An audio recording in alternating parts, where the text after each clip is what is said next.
Welcome to another edition of the Federalist Radio Hour. I'm Jordan Davidson, a staff writer here at the Federalist. Today, I'm joined with SBA List President Marjorie Dannenfelser, and we're here to talk about Xavier Becerra's confirmation hearings and the pro-life agenda under Biden. So thank you for joining me today, Marjorie. Thank you, Jordan. It's good to be with you.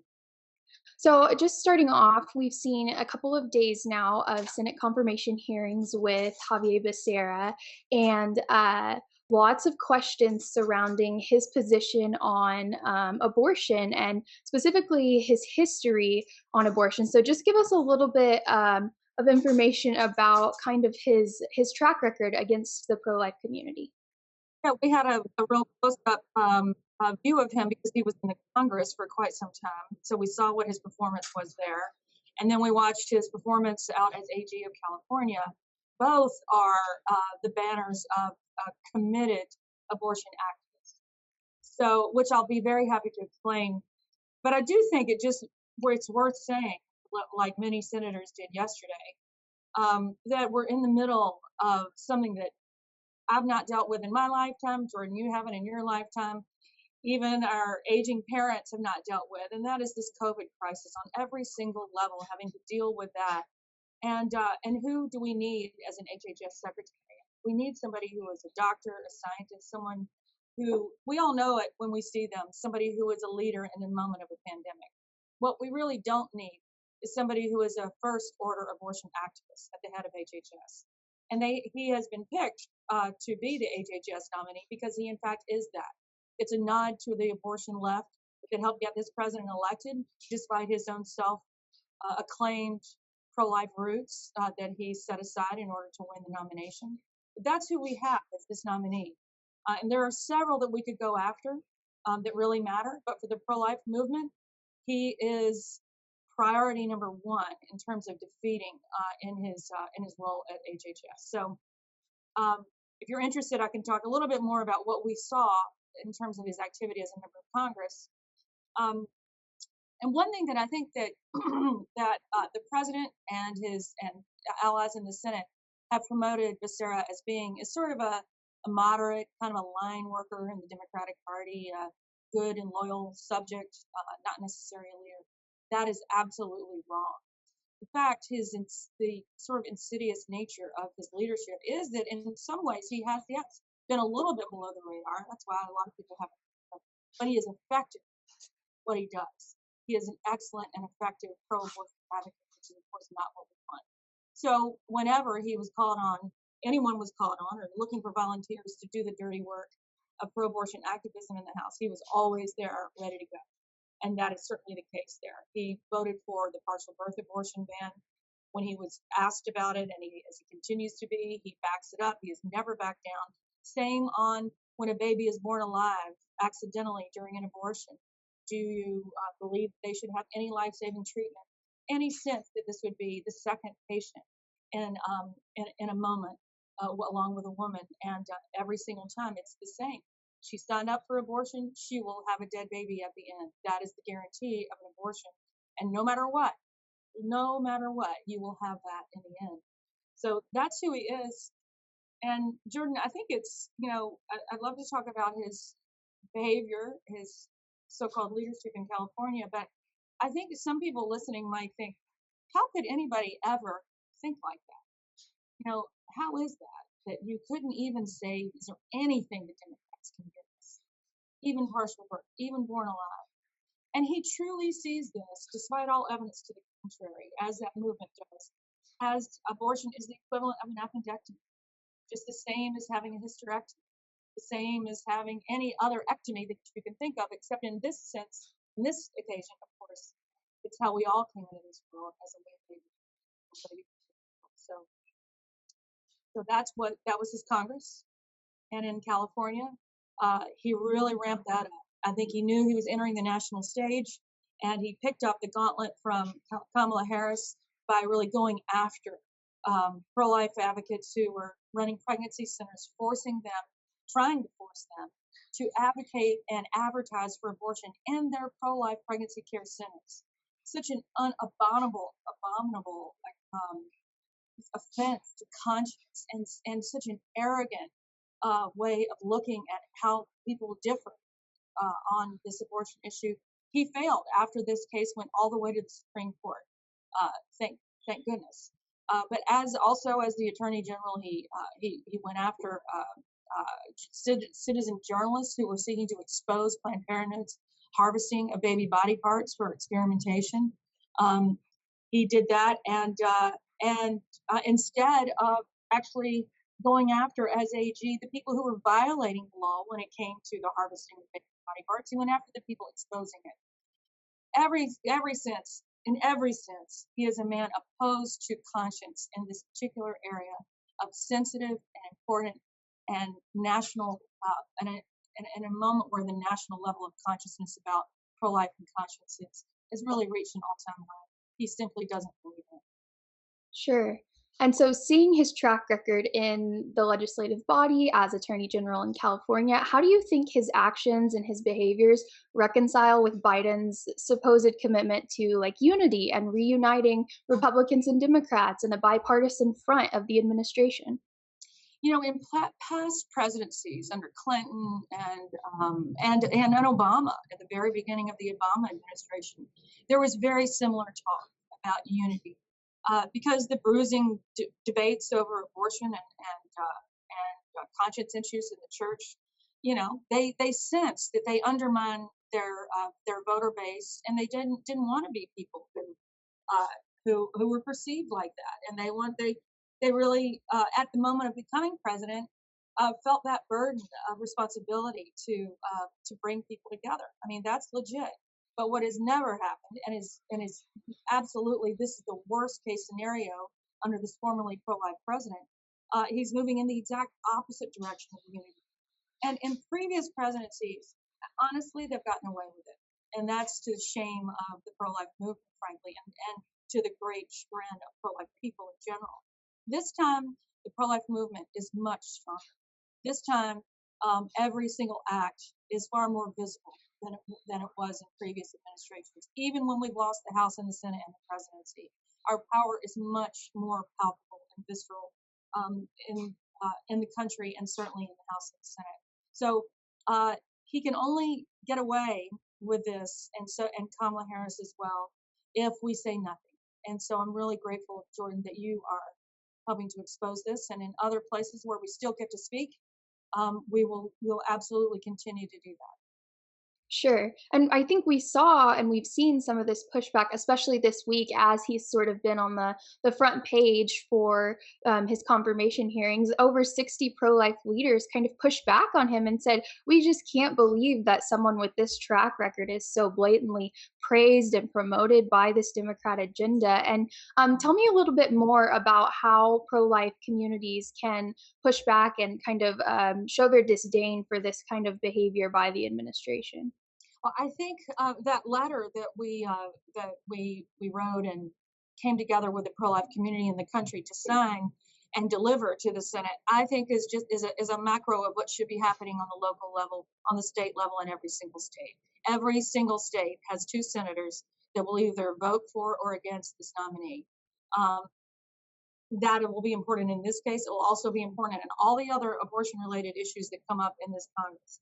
So there are all sorts of things, but if you're part of a pro-life organization, the same type of letter that is with pro-life leaders and pro-life people in your state sent to your senator is very effective. Also, just calling your senator, it really does make a difference. People have gotten cynical about the value of communicating to their senators, and they should not.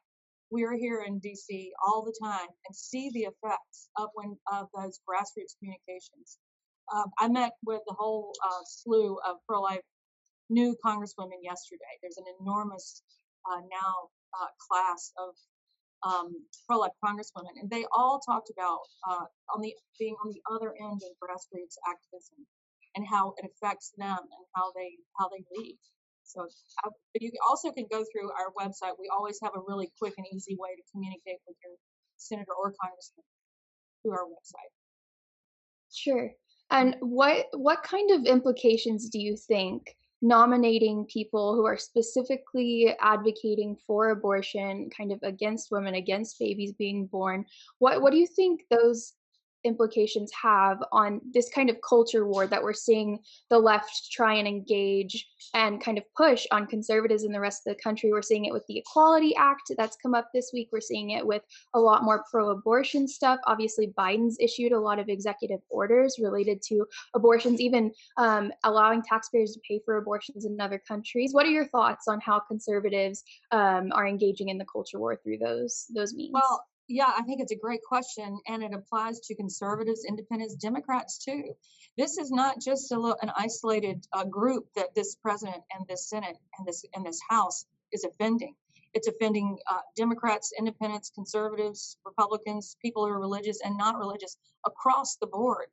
And so the effect, I think, is that if anybody was ever asleep, which would be hard to be asleep in the last several years, but if you were, or if you weren't engaged, people, I think, and I see it, are coming off the sidelines to get engaged. I think having a pro-life president and Senate for a number of years, and even the Congress for a number of years, I think it's easy to get a little bit more relaxed when the friends on the front lines are taking care of making sure that our taxpayer money, our cash that we work for, doesn't get used to fund abortion. We've been protected from that, but not now. We are not, and unless we speak, that in fact will happen. I think it's really important, again, to look at how the National Democratic Party is moving against its Democratic base on this very issue.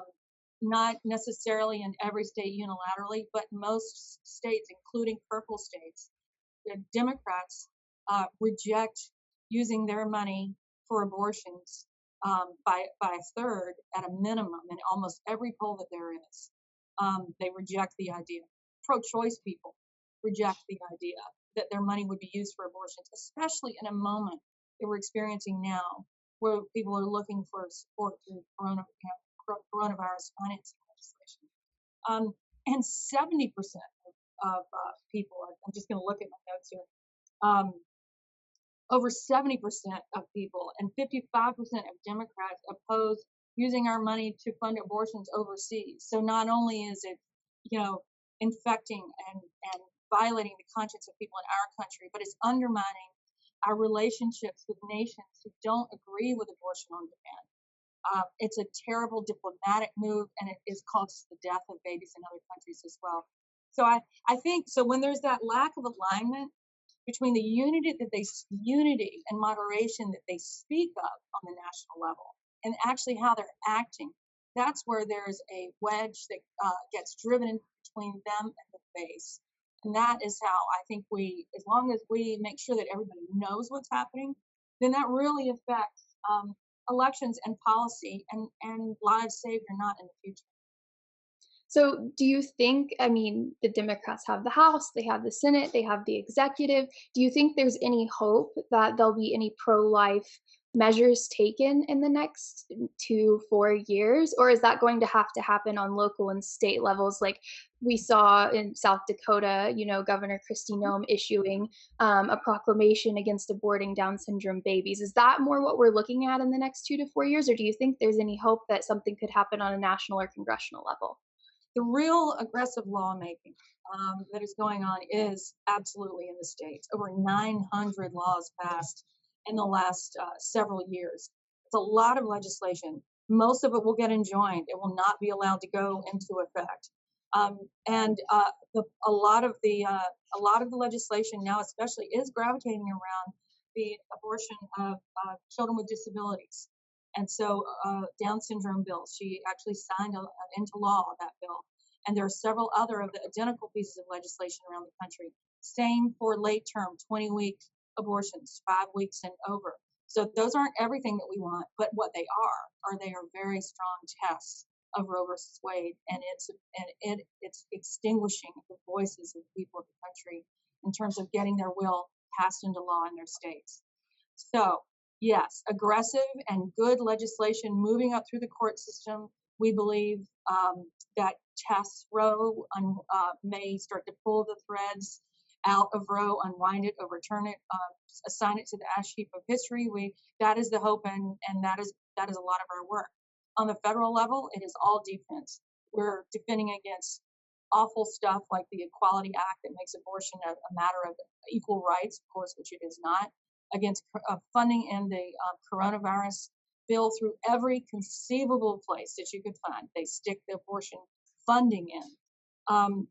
And the HR 1, that HR 1 is the bill that basically codifies all of the electoral bad acting that we saw in the election, and coronavirus emergency actions put into law. So you can start voting in September, and we still count those votes, weeks and weeks and even a month after the election. So all these areas and more are where we are on defense. But what's really important is that the House, especially now, really populated with more pro-life women than ever before, and a completely united pro-life Republican Party, is razor thin distance between being in the minority and the majority. And so for these couple of years, all of this work will show the difference between what the Democrats and the Republicans have to offer. Same is true of the Senate. It's razor thin. So these 2 years will make a big difference in whether we're going to have to be on defense forever on the federal level or not. What does a completely united pro-life front look like, say, on the congressional level? I think it's all members of Congress, all senators, pro-life leaders, and the pro-life movement in general, speaking with one voice when all these horrific and abominable conscience extinguishing votes come up, that we speak with one voice loudly in a way that the whole nation can hear, and in a way that provides a contrast for the next election so that we can make gains moving forward. I also believe very strongly that at the same time, we have to be paying very close attention to what's happening in the states, because I think that's really where the progress, long-term progress, where we've made tremendous gains that are leverageable for pro-life laws that actually go into effect for years. That's really where the big gain will be. What role do you think private businesses, private nonprofits, people who are trying to help pregnant women and these care facilities, what role do you think they play in the next 2 to 4 years as this pro-abortion kind of aggressive legislation and policies are being pumped out of the White House and Congress? Well, I think it's exciting, the work of pro-life pregnancy care centers all over the country. There are 2,700 of them. We work closely with them through our research arm called Charlotte Lozier Institute to help bring them together. Some are mom and pop shop, some are a part of big chains, but they all, of course, want to collaborate and have best practices shared among them. That's an important point of investment of resources, also important point of investment of volunteer hours. With all of those all over the country, everyone can find one very close to them. And something I'm really excited about as well at Susan B. Anthony is a new program that we've begun about a year ago, a little bit more than a year, that where we basically looking at what's ahead, we believe a more pro-life America with more pro-life laws, meaning perhaps more babies, we pray, being born instead of aborted, looking at each state and doing an exhaustive inventory of every single thing available to a woman when she learns that she's pregnant, and through the first 2 years of life of that baby, so that when we get that snarling question, what are you going to do with all these dirty babies, or just give her an abortion and get it over with, we have a beautiful answer to that. It exists already, much of this, but what hasn't really occurred, what we're seeing, is the coordination between all of the services.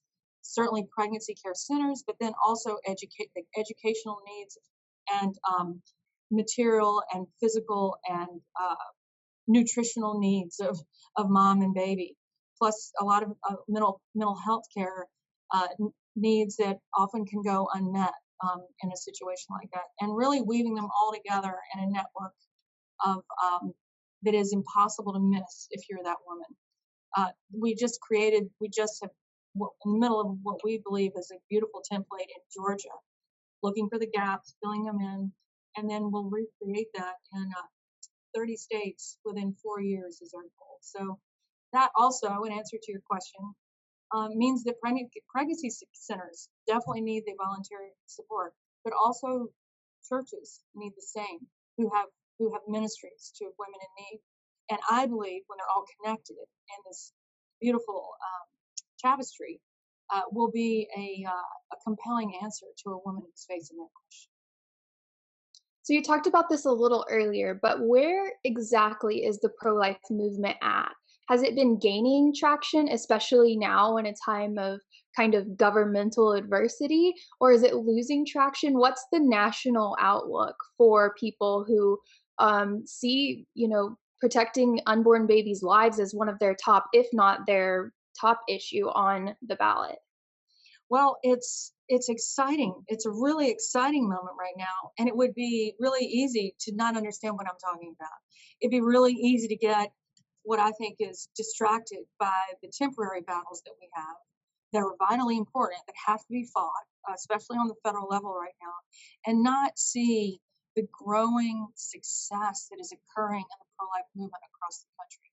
Now, it didn't happen and it won't happen on its own, but it did, I believe, the new success of the new pro-life movement that's led by people like you and your age group began about 6 to 8 years ago when we decided that it was really important, at least a portion of the movement that I'm happy to help lead, decided that we had to have a pro-life president, a pro-life Senate that would appoint a pro-life Supreme Court, and also a Senate that would transform the judiciary into courts that would look at challenges to Roe v. Wade in a positive light. And that, in fact, did happen. I mean, it was an enormous lift. I think it's easy to underestimate how difficult taking on something that large can be. And the reason that we succeeded in this and getting exactly what I just described is because of the rising power of the organic pro-life movement, that movement that has been around forever, that is now has much more muscle, has all the tools that it needs, and has really used that to help elect this Senate, this past president, and is responsible for the Supreme Court looking like it does. That is treasure. That is our long-term gain, even as we fight these skirmishes and battles that we must win without question. But that's where the prize is. And that is not even, we were not even close to that just a handful of years ago. And just in conclusion on that question, it makes it not the usual tick-tock between presidents where you have a pro-abortion president who does all the bad things. And then the next president comes, they overturn all the bad things, put up some good things. So it's not just the back and forth. The back and forth is happening. But what is bigger, more powerful, and more hopeful is what is happening on the ground in a way that this president can't touch unless he stacks the courts with new Supreme Court justices with the help of the Senate. They can't touch right now what's happening in those states, not very effectively anyway. I think that's an interesting point, and the left kind of uses that a lot of times in their attacks against the pro-life community, or even Republicans saying, you're only voting for someone because they're pro-life, that you're a single issue voter who only takes one thing into account. But we're seeing, Planned Parenthood report just came out, and there was one unborn baby killed every 89 seconds last year, and we're seeing kind of this cultural shift in both directions, I think. And so what are your thoughts on that? The left using this against people, but then seeing this rising generation of pro-life people, especially on the right and conservative circles. Yeah, I think that's a really well-informed question because it really reveals the hardened polarization on this that really does exist right now. And I think that what happens when you have that hardened group of, look, they even are going after the Hyde Amendment, which was untouchable for decades and decades. The Hyde Amendment, which kept taxpayer funding out of any federal law. They're even going after that. They are more extreme than they've ever been. And I think that what happens in that case is that your numbers start to shrink. They do start to shrink. And in the pro-life case, so they have everything to lose. They're reaching for more. They feel the fear that of what I just described, what's happening on the ground below them through the Supreme Court and throughout the country, that things are changing. So it's forcing them to get more extreme, forcing them. They are choosing to overreach in a way that they never even hinted at in the past.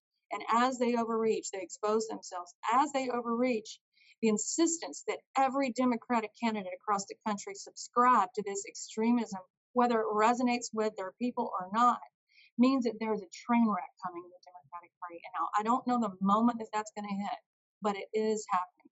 Now, if you look over on the pro-life side, there is this rising pro-life generation. It's not without contest, I realize that, but there is a pro-life generation where we have everything to win, and they have everything to lose. They won everything in 1973. They got every abortion, they got everything they wanted. Now, we win when we start getting back even just late-term abortion. We win when we win on a born alive vote, for heaven's sakes. That's when, that's at least a small win for us. So we have everything to win, they have everything to lose, and they're really working hard at losing by overreaching in this extreme way. So you mentioned the Hyde Amendment, which is an interesting point because Biden used to say he supported the Hyde Amendment. And then after receiving criticism from especially progressive people in the party, he quickly changed and said, oh, well, I'm going to switch it now. And his position was even criticized at the time by now Vice President Kamala Harris.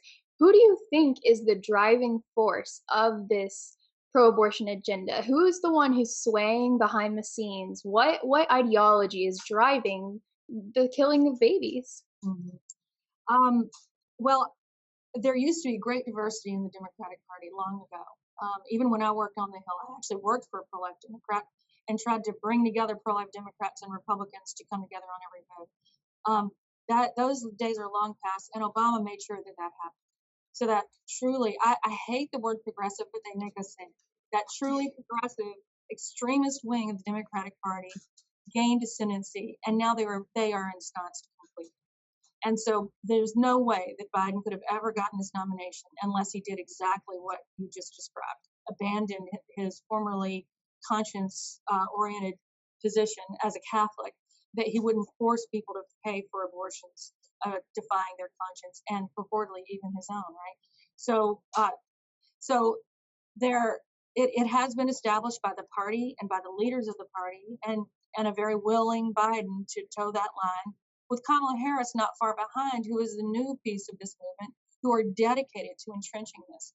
And again, it's because they believe that this is they do sincerely believe that this is an aspect of equality, that abortion is no different from getting a hysterectomy. It's about women's health just as much as going to a routine checkup.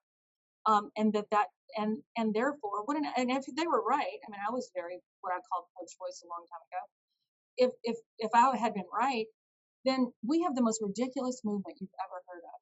That we would put all this effort, all this prayer, all this money, all this time into something that is basically just another procedure, just like all those other ones. But if we're right, it's the most important human rights movement of our day.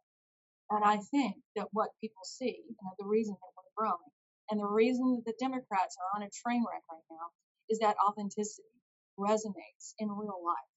It resonates when they see the sonogram of their brother or sister. It resonates when they hear, finally, they didn't even really realize that in our nation, you could allow a baby to die on a table without getting support or help from a physician standing right there over them. So I think we're headed in the right direction, and I think it's going to be. Again, I wish I knew the day, but I do see one thing happening. Not long from now, there will be some Supreme Court question about whether Roe gets touched or not, and we need to be ready for that national level hysteria on the other side, with our authenticity on our side. So circling back a little bit, because you mentioned the Democrats and the Biden administration, on Becerra, who's now, day 3 of being questioned and grilled, and then talking about abortion as healthcare. And, he doesn't have any healthcare background really, other than his job as an attorney general dealing with suing nuns and whatnot.